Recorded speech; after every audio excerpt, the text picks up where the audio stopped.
สบายดีท่านผู้ชมทุกคนเนาะมื้อนี้เฮามาเข้าป่าคือเก่าเนาะมื้อนี้เป็น EP ที่2เฮามาเบิ่งว่าการเข้าป่าของเฮามื้อนี้เฮาจะได้อีสังเนาะจะได้อิหยังคือ EP 1เฮาไปเฮาบ่ได้หยังเฮาตามหาผึ้งเนาะแต่บ่เห็นผึ้งคือมันอยากดับคนหาก็หลายช่วงนี้แต่มื้อนี้เป็นมื้อที่2ที่เฮาจะเข้าไปอีกตามหาผึ้งคือเก่าเนาะเฮามาติดตามเบิ่งไปนำกันเนาะว่าเฮาสิได้บ่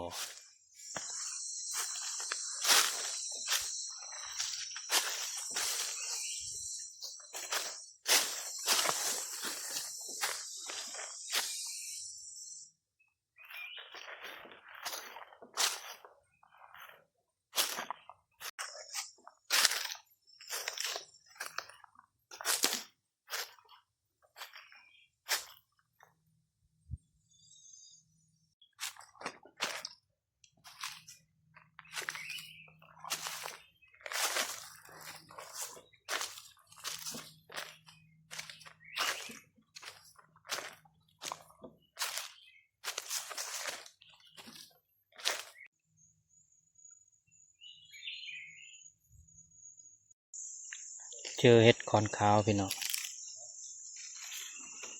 งามๆเลยเดี๋ยวสิเก็บมันก่อนถ้าเสียดายปลาไว้มันก็แก่ซื่อๆนี่งามๆเลยเห็ดขอนขาวพี่น้องนี่บนนี้กำลังขึ้นกำลังปรุงเดี๋ยวสิเก็บเห็ดขอนขาวกัน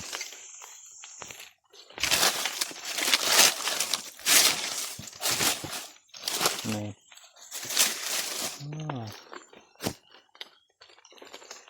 นี่พี่น้องงาม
ท่านผู้ชม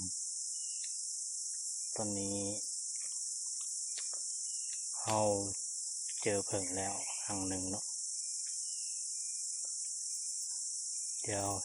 สิให้ท่านผู้ชมเบิ่งนี่ก็คือเพิ่งนี่เนาะ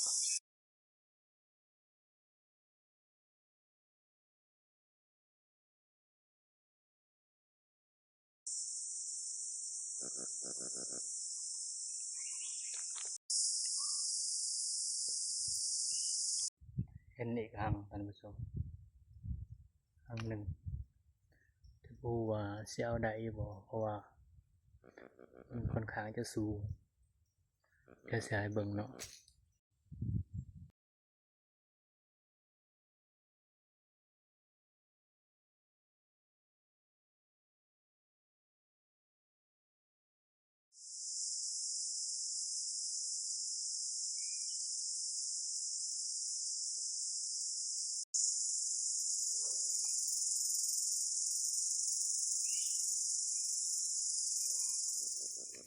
มากินข้าวนำกันพี่น้องข้าวเยอะปลา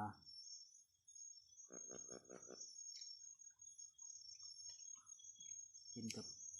แกงเห็ดใส่ตีนกระเลน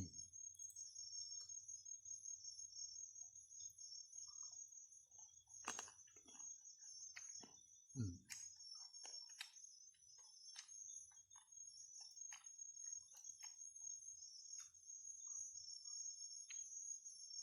มันติดคือ